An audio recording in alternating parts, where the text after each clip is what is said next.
You are shredding the UN Charter with your own hands. এবার জাতিসংঘে অদ্ভুত কাণ্ড ঘটালেন ইসরায়েলের রাষ্ট্রদূত গিলাদ এরদান। সাধারণ পরিষদে ফিলিস্তিনিকে পূর্ণ সদস্য পদের সমর্থনে প্রস্তাব পাশ হওয়ার ঠিক আগে জাতিসংঘের সনদ ছিঁড়ে টুকরো টুকরো করে ফেললেন তিনি। Yes, that's what you're doing, shredding the UN Charter. শুক্রবার জাতিসংঘের সাধারণ পরিষদে 193টি সদস্য দেশের মধ্যে ফিলিস্তিনিকে নতুন সদস্য করার পক্ষে ভোট দিয়েছে 143টি দেশ, বিপক্ষে ভোট দিয়েছে যুক্তরাষ্ট্র ও ইসরায়েল সহ 9টি দেশ। ভোটদানে বিরত ছিল 25টি দেশ। জাতিসংঘ সনদ ছিঁড়ে গিলাদ এরদান বলেন, আজকের এই দিনটা অন্যতম কালো দিন হিসেবে লেখা থাকবে। আজকে জাতিসংঘে যে অনৈতিক কাজ হলো, আমি চাই গোটা বিশ্ব তা মনে রাখুক। আমি একটা আয়না দেখাতে চাই আপনাদের। রাষ্ট্রসংঘে সন্ত্রাসবাদের বিরুদ্ধে কত কথা বলা হতো, কত যুক্তি দেওয়া হতো, কিন্তু আজকে সব মিথ্যে হয়ে গেল।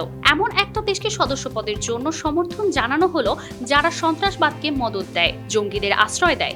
সন্ত্রাসবাদ নিয়ে যে সনদ তা আপনারাই আজকে ছিঁড়ে ফেললেন, আমি তারই প্রতিচ্ছবি দেখাচ্ছি আপনাদের। গিলাদ আরও বলেন, যে দেশের কোনো অস্তিত্ব নেই আপনারা তাদের পক্ষে ভোট দিলেন। আমি স্পষ্টভাবে ভবিষ্যৎ দেখতে পাচ্ছি, আগামী দিনে ফিলিস্তিন হামাস জঙ্গিদের রাষ্ট্র হয়ে উঠবে, আর খুব শীঘ্রই হামাসের মাথা ইয়াহিয়া সিনওয়ারকে অর্থ প্রদান করবে এই জাতিসংঘই।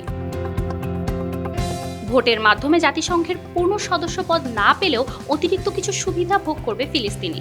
যেমন চলতি বছরের সেপ্টেম্বর থেকে পরিষদের অধিবেশন কক্ষে অন্যান্য সদস্যদের সঙ্গে আসর পাবে তারা, তবে কোনো প্রস্তাবে ভোট দেওয়ার সুযোগ পাবে না।